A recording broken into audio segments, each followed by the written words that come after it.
बताइए दूसरा कोई उपाय क्या है सर?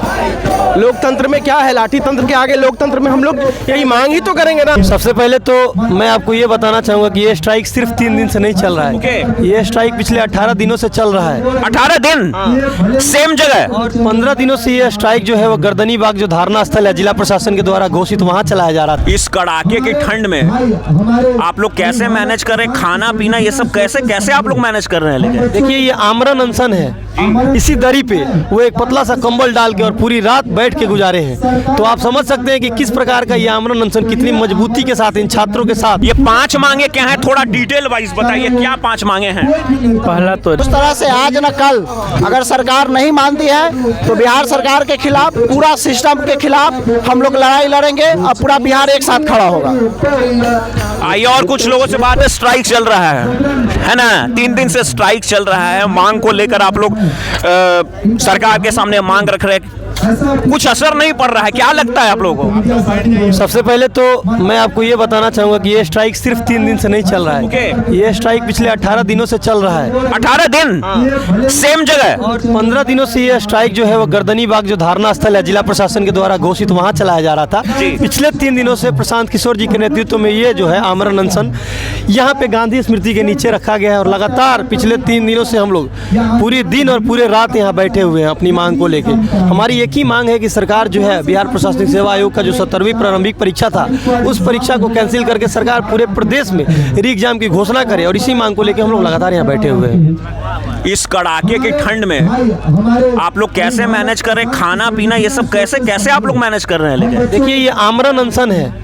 आमरण अनशन में जो हमारे नेता हैं वो बिना कुछ खाए पिए जल के सहारे बैठे हैं। और लगातार इस ठंड में आप देख सकते हैं कुछ लोग कह रहे हैं कि वो व्हीकल्स में जाके आराम कर रहे हैं। पूरी रात का वीडियो आप देखिए, लाइव वीडियो में हमारे अभिभावक हैं, हमारे सानिध्य जिनके नेतृत्व में हम लोग बैठे हैं, प्रशांत किशोर जी, इसी दरी पे वो एक पतला सा कंबल डाल के और पूरी रात बैठ के गुजारे हैं। तो आप समझ सकते हैं कि किस प्रकार का ये आमरण अनशन कितनी मजबूती के साथ इन छात्रों के साथ, हम सभी के साथ प्रशांत किशोर जी बैठे हैं। और लगातार हम लोग उसी मांग को लेके यहाँ डटे हुए हैं और अड़े हुए हैं। जैसा कि हमने देखा था कि गर्दनी बाग में स्ट्राइक वगैरह हुआ था। गर्दनी बाग में 18 दिन से आप लोग का था, उसके बाद यहाँ पर आप लोग रिलोकेट हो गए। लेकिन प्रशासन जो है, पुलिस व्यवस्था जो है, उसका कहना कि आप लोग यहाँ पर उससे फिर रिलोकेट क्यों हो गए? जहाँ पर आप लोग का धरना चल रहा था वहीं पे इसको रिकंटिन्यू करना चाहिए था। मैं कैमरामैन को चाहूंगा कृपया इधर से आए, कृपया इस तरफ से आए। और फिर से रिकंटिन्यू वहीं करने के लिए कहा गया था और प्रशासन की तरफ से दबाव भी बनाया गया था, लाठी चार्ज भी किया गया था। क्या जरूरत पड़ गई कि फिर आप लोग गर्दनी बाग से यहाँ आ गए? और यहाँ का प्रेजेंट कंडीशन क्या है, जरा अपने शब्दों में बताइए। अभी तक तो यहाँ कोई दिक्कत नहीं है। लेकिन आप कह रहे हैं कि गर्दनी बाग में हमको दिया गया था जगह। ठीक बात है कि ये तो सरकार तय नहीं ना करेगी, ये सरकार तय नहीं करेगी। हम अभी एक गांधी मैदान के कोने में बैठे हुए हैं। अगर उनको लगता है कि ये गलत है तो हमको गिरफ्तार करें, है ना? यहाँ तो फोर्सफुली पुलिस बल आया भी था। बिल्कुल आए थे, उन्होंने अपनी बात अच्छी तरीके से रखी, हमने हमारी भी बात उन्होंने सुना और गए। और जो भी वहाँ सवाल जवाब सर के साथ हुआ वो उन्होंने बाकायदा उनको जवाब दिया गया और वो चले गए। और बताया जा रहा है कि वो आ रहे हैं फिर दोबारा से, स्वागत है उनका, आए। 5 मांगों को सामने रखा है माननीय प्रशांत किशोर जी ने। हम भैया से बात करना चाहेंगे। भैया थोड़ा आप बताइए ये 5 मांगे क्या है, थोड़ा डिटेल वाइज बताइए, क्या 5 मांगे हैं? पहला तो री एग्जाम का है। आपको उतना आइडिया नहीं है लेकिन पहला री एग्जाम। अच्छा। दूसरा जो है जो भी हमारे अभ्यर्थियों पे हुआ है, हाँ, जो भी हमारे अभ्यर्थियों पे हुआ है। भैया हैं जो पेपर में 5 मांगे हैं, उनको देखकर जरा पढ़कर बताइएगा भैया क्या क्या है। पहला तो आपको बता दिए कि री एग्जाम का है ना। दूसरा इसमें है कि 2015 से लेके जो कहा गया 18 से 35 साल बच्चों को कि आप देंगे बेरोजगारी भत्ता, तो उसको दीजिए। फिर 10 वर्ष से जितना परीक्षा अनियमितता हुआ है उसका प्रॉपर उच्च स्तरीय जांच करवाइए। तीसरा है कि जो भी अधिकारी हम लोग पे लाठी चलाए, लोकतंत्र में इस तरीके का हरकत किए, उन पे कठोर से कठोरतम कार्रवाई करें, है ना। उसके बाद कम से कम 2/3 हिस्सेदारी सुनिश्चित करने के लिए डोमिसाइल लागू करें बिहार राज्य में। ये मुख्य मांगे के लिए बैठे। जरा एक बार हम दिखाना चाहेंगे कैमरामैन को, हम बोलेंगे कि ज़रा एक बार हम बताना चाहेंगे कि 5 मांगे जो हैं ये क्या क्या है, मैं बताना चाहूँगा। 70वीं बीपीएससी परीक्षा में हुई अनियमितता और भ्रष्टाचार की उच्च स्तरीय जांच और पुनः परीक्षा कराई जाए। इस तरीके का परीक्षा से जुड़ा कांड हमेशा होते रहता है बिहार में, यह कोई पहली बार नहीं है। 2015 में 7 निश्चय के तहत किए वादे के अनुसार 18 से 35 साल के हर बेरोजगार युवा को बेरोजगारी भत्ता दिया जाएगा। यह भी कहानी बहुत पुराना है। बेरोजगारी भत्ता छोड़िए, यहां पर आने जाने का खर्चा भी मिल जाए, बहुत बड़ा चीज लगता है। पिछले 10 वर्षों में प्रतियोगी परीक्षाओं में हुई अनियमितताओं और पेपर लीक की जांच और दोषियों पर की गई कार्रवाई श्वेत पत्र जारी किया जाए। श्वेत पत्र कहां है पता नहीं है अभी तक। और इस तरीके का जो पेपर लीक का जो सिस्टम है, ये पिछला साल भी था, उसके पिछला साल भी था, उसके पिछला साल भी था। हम लोग भी छात्र युवा से गुजर चुके हैं और इस चीज का एक्सपीरियंस रह चुका है। जी जी जी जी, सरकार भी सेटिंग से चल रही है और बिहार के अंदर जितने भी सर्विस के लिए एग्जाम होता है सारे सेटिंग से होता है। और ये सरकार एकदम निकम्मी है और नीतीश जी को सिर्फ मुख्यमंत्री बनने का ही आदत हो गया है, चाहे इधर और उधर। तो सेटिंग पर सरकार चल रही है और सेटिंग पर बिहार के सारे एग्जाम चल रहे हैं छात्रों का। और ये सरकार समझती है कि हम जो कर रहे हैं वो सही है। और ये छात्रों का जो आंदोलन है, ये वो 1974 के छात्र आंदोलन के कोख से पैदा हुआ ये मुख्यमंत्री है। और इसको छात्र के मतलब नहीं समझ में आता है कि छात्र के क्या परिभाषा होती है। आज वो थोड़ा सा घबरा गए हैं और उनके प्रवक्ता नीरज कुमार सामंती रूप से अपनी बात को रखते हैं। तो अब सावधान हो जाए। 2025 में जैसे छात्र इनको लेकर बिहार का राजनीति में इनको लेकर आए थे, उसी तरह छात्र 2025 में इनको दूसरा रास्ता दिखा देंगे और फिर ये पुनः सत्ता पे काबिज नहीं होंगे। और ये नीतीश कुमार निरंकुश हो गए हैं। अब इनको समझना होगा कि छात्र के दर्द को समझे और सिर्फ सेटिंग से ही प्रचार और एग्जाम कराने से नहीं चलेगा। ये री एग्जाम कराए बीपीएससी वाला और तभी इनकी जान बचने वाली है नहीं है। और विपक्ष में जितने लोग बैठे हैं, विपक्ष में जो लोग बैठे हैं, मैं कहना चाहता हूँ कि लोग को बिहार के विकास से क्या मतलब है। अगर बिहार के विकास से मतलब रहता तो सब लोग अलग अलग चुनाव लड़ता। ये 3-4 पार्टी का गठबंधन बनाकर चुनाव लड़ते हैं। इनको एन प्रकरण किसी भी कारण इनको सत्ता में बनने की, सिर्फ सत्ता में बनने का है। ना विकास बिहार से इनको कोई मतलब नहीं है, ना बिहार के विकास से मतलब है, ना बिहार के लोगों से मतलब है, ना ही बिहार के छात्रों से मतलब है। इनको सिर्फ सत्ता में बनने रहना है, चाहे वो जैसे भी हो। और लोगों को गुमराह करके जाति पाति में बांटकर, ऊंच नीच के वर्ग में बांटकर और सिर्फ ये लोग राजनीति कर रहे हैं सत्ता में बनने के लिए। बहुत बहुत शुक्रिया सर, बहुत बहुत शुक्रिया। आइए कुछ और लोगों से बात करते हैं। लोग इनको मुख्यमंत्री थोड़े बनाता है। लोग कब मुख्यमंत्री बनाया नीतीश कुमार को? लोग इनको 2005 में मुख्यमंत्री बनाया था। पब्लिक वोटर 2005 में एक बार मुख्यमंत्री बनाया। उसके बाद में आप देख लीजिए, मुख्यमंत्री तो इनको राजद, कभी राजद बनाता है, कभी भाजपा बनाता है, कभी लोजपा बनाता है। सर जो पलटू चाचा का जो नाम दिया था, नाम सॉरी टू से मेरी बात को बढ़ा, पलटू चाचा का जो इनको खिताब मिला, ये क्या लगता है कहां तक सही लगता है? पलटू चाचा का जो मिला हुआ है वो तो पलटू चाचा नीतीश कुमार सिर्फ नहीं है जी। पलटू यहाँ राजद के भी लोग हैं और भाजपा के भी लोग हैं। मुख्यमंत्री राजद बनाता है और भाजपा बनाता है। वोटर 2005 में एक बार बनाया था, वो विश्वास पर नहीं खरा उतरे तो उनको 42 पर ला दिया है और 25 में 12, मेरा अंदाज है 12, ज्यादा दमखम लगाएंगे तो 22 से ज्यादा सीट नहीं आएगा इनको, लिख करके रख ले। लेकिन सर हर एक चुनाव में देखा जाता है कुछ ना कुछ दांव पेच खेल देते हैं, क्या होता है? अंतिम दाव पेच उनका हो चुका है, अब कोई दाव पेच चलने वाला नहीं है। अब उनका बांस घाट में श्राद्ध पेच होने वाला है। यही बांस घाट है ना यहाँ कहीं, वहाँ उनका दाह संस्कार होने वाला है। और इसी इसी आंदोलन के माध्यम से इसको हाईलाइटेड किया जाएगा। जी, आइए यहाँ पर कुछ और लोगों से बात करते हैं। देखिए, नीतीश कुमार जी से हम यही पूछना चाहते हैं कि बिहार में हजारों करोड़ की जब पुल ढह जाती है, बनने से पहले, चालू होने से पहले अगर दहा जाती है, तो विद्यार्थियों को री एग्जाम कराने में बिहार सरकार को कई लाख करोड़ रुपए खर्च हो जाएंगे। भाई सीधी बात है कि ये री एग्जाम एकदम बिल्कुल लिया जाना चाहिए। और नीतीश कुमार जो अपनी हठधर्मिता जो बता रहे हैं, ये बिल्कुल हम लोग खिलाफ है। आज सिर्फ छात्र है और गार्जियन लोग भी आ रहे हैं, इसके अलावा पूरा बिहार जो है ये जेपी की धरती है, ये गांधी की धरती है।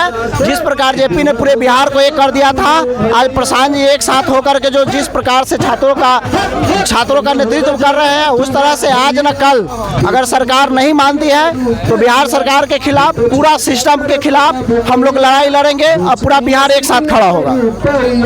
आइए और कुछ लोगों से बात करते हैं। जनता अपनी बात हम तक पहुंचाना चाहती है। पूछूंगा सर। मेरा नाम ज्ञानवर्धन दीक्षित हुआ। ज्ञानवर्धन जी, कहाँ से आए हैं आप? मैं छपरा जिला से आया हूँ।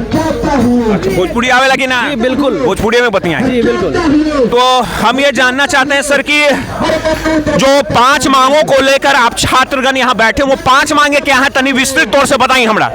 मैं तो अभी आ रहा हूँ। पहला है कि ये जो बीपीएससी का जो री एग्ज़ाम है उसको लेकर के है कि री एग्ज़ाम फिर से हो, चूँकि 3.5 लाख से ज़्यादा लोगों का सवाल है, वो है। दूसरा है कि ये जो डोमिसाइल नीति है उसको लेकर के है मांग कि डोमिसाइल नीति लागू की जाए। और फिलहाल तो मैं अभी आ रहा हूँ, अभी पोस्टर देख रहा हूँ। ये 2 मांगे मेरे को, मैं छात्र हूँ तो मेरे को बीपीएससी वाला पता है कि मेरा वो मांग है। जी जी। 72 घंटे हो चुके हैं, 3 दिन हो चुका है इस कड़ाके की ठंड में। कैसे आप लोग मैनेज कर रहे हैं, ये बताइए। दूसरा कोई उपाय क्या है सर? लोकतंत्र में क्या है, लाठी तंत्र के आगे लोकतंत्र में हम लोग यही मांग ही तो करेंगे ना।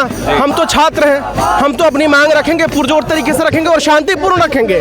हमको उपद्रव नहीं करना है, हमको किसी राजनीति से मतलब नहीं है सर। हमको हमारा हक दे दीजिए, हमको फेयर एग्जाम करवा दीजिए, बस सबको एक प्लेटफॉर्म दीजिए। री एग्जाम मत करवाइए और इस तरीके से मत करवाइए जैसा आप चाहते हैं, जैसा छात्र चाहते हैं। हमारे हित की बात कर रहे हैं ना आप, तो हमसे भी कुछ पूछा जाए, हमारे डेलीगेशन को भी लिया जाए, हमारी मांगों को भी लिया जाए। बस यही मांग है हमारी सरकार से, किसी से राजनीति हम नहीं। लोगों ने ये सुना कि आप लोगों के ऊपर लाठी चार्ज वगैरह छात्रों के ऊपर भी किया गया है। जी सर, लाठीचार्ज तो हुआ है, बट मैं उसमें नहीं था, मैं आज आया हूँ। तो इसके पहले हुआ, जैसा कि आप सब मीडियागण भी साथ थे, आपने दिखाया, वो हमने देखा। और किस तरीके से पिटाई हुई है बच्चों की, कि कुछ अभी भी कैंडुला लगा करके घूम रहे हैं, कुछ लोग हॉस्पिटल्स में हैं, कुछ लोग इधर उधर हैं। कुछ लोग यहाँ मौजूद हैं सर, अभी तो मैं शायद है पीके सर के साथ है शायद। आइए कुछ और लोगों से बात करते हैं। 3 यहाँ एक मैम है, मैम से बात करना चाहेंगे। भाई साहब थोड़ा सा साइड हो जाइए प्लीज। यहाँ एक मैम है। मैम, सबसे पहले आपका शुभ नाम जानना चाहूँगा। डॉक्टर कुमारी ज्योत्सना। कहाँ से आई हैं आप? मैं जन सुराज से हूँ, मुजफ्फरपुर से आई हूँ। मैं नेहरू युवा केंद्र संगठन में राज्य निदेशक के पद पर कार्य कर रही थी, सेवानिवृत्त हूँ अभी। और मैं छात्रों के इस आंदोलन में सहभागिता देने आई हूँ कि इनको न्याय मिल सके। स्टेट गवर्नमेंट जो इस तरीके का जो हाल बनाकर उसने रखा है, और ये आज की बात नहीं है, ये हमेशा इस तरीके का कांड होते रहता है स्टूडेंट्स के साथ। तो उस सिलसिले में आप क्या कहना चाहेंगी मैम, मौजूदा सरकार के बारे में, ये जो सिस्टम जो चल रहा है, इस सिस्टम के बारे में आप क्या कहना चाहेंगे? देखिए, मौजूदा सरकार की सिस्टम तो एकदम ही भर्त्सना के योग्य है, क्योंकि ये विद्यार्थियों के साथ बिल्कुल न्याय नहीं कर रहे हैं। पिछले 1 दशक से हर एग्जाम एक साजिश के तहत होती है, जिसमें हमेशा स्कैंडल होता है और ये सुनियोजित होता है, परंतु इसकी लड़ाई लड़ने वाला कोई व्यक्ति नहीं था अब तक, जिसके कारण आप नीट का एग्जाम हुआ उसमें भी देखिए, इसके पहले जो इसका एग्जाम हुआ, हर एग्जाम्स में ऐसे होते हैं। इससे यह स्पष्ट होता है कि इसमें गवर्नमेंट की मिली भगत होती है और वो छात्रों के साथ बिल्कुल अन्याय कर रहे हैं। ऐसी स्थिति में आंदोलन होना बहुत ही अनिवार्य है, ताकि उनके कानों तक आवाज़ जा सके। और ये गांधी का सत्याग्रह अपना रहे हैं प्रशांत जी, हम सभी को इसमें साथ देना चाहिए और हम बिल्कुल पूरी तरह से साथ हैं। मुझे ऐसा फील होता है, काफ़ी दर्द होता है कि छात्रों के साथ अन्याय हो रहा है, और इस अन्याय से अपने बच्चों को बताना हमारा धर्म है। आत्महत्या कर रहे हैं बच्चे पढ़ने से कतरा रहे हैं, उनसे जब आप बात करेंगे तो ऐसा लगेगा कि वो बोलते हैं क्या फ़ायदा है पढ़ने से, अगर हमारा ये उसको क्या बोलते हैं कि पहले से साठ गांठ नहीं हो और ये नहीं हो सरकार के साथ तो मुझे तो मिलना नहीं है। तो अभी देखिए कि री एग्ज़ाम होने का, एक सेंटर का होने का क्या औचित्य है। अब ये कैसे तय किया जाएगा कि जो पहले एग्ज़ाम हुआ उसका क्वेश्चन कैसा था, इसका क्वेश्चन कैसा था, किसको कम्पीट करना चाहिए। मुझे तो स्पष्ट लगता है कि इन लोग साजिश के तहत ऐसा कर रहे हैं। लोग अपने अभ्यर्थियों का सेटिंग करते हैं जैसा कि पहले भी पाया गया है, और ये सेटिंग के तहत ये कैंसिल करना नहीं चाहते हैं। मैम 3 दिनों का समय हो चुका है, इट्स गोइंग 72 आवर्स।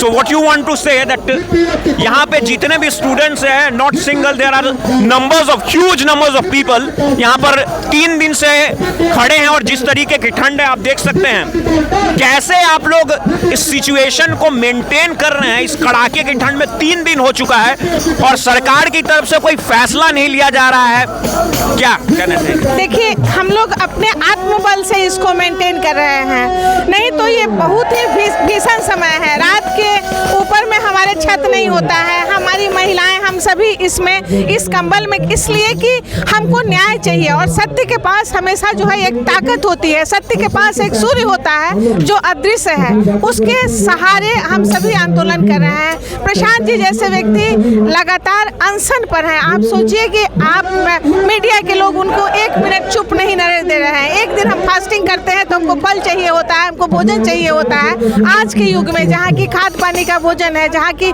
इन्वायरमेंट ऐसा नहीं है, वो आदमी 3 दिनों से अनशन पर है। ये सिर्फ आत्मबल है, और ऐसा लगता है कि ऐसा करने से, हमारे सहयोग से हमारे बिहार के छात्रों को न्याय मिल सकेगा, बस उसी के भरोसे हम चल रहे हैं। लेकिन एकदम ऐसा लगता है जैसे गवर्नमेंट सोई हुई हो, उसके पास नहीं मानवाधिकार का ज्ञान है और नहीं किसी तरह की संवेदना है। संवेदना शून्य राज्य में हम जी रहे हैं, आत्मग्लानि का अनुभव करते हैं। अच्छा मैम, जैसा कि आप देख रहे हैं कि हजारों की संख्या में, if I am not wrong, will you please correct मी, फिलहाल यहाँ जो स्टूडेंट्स उनकी एक्चुअल संख्या यहाँ कितनी है, ठीक ढंग से आप बताने का कष्ट है, क्या लगता है कितने होंगे लोग?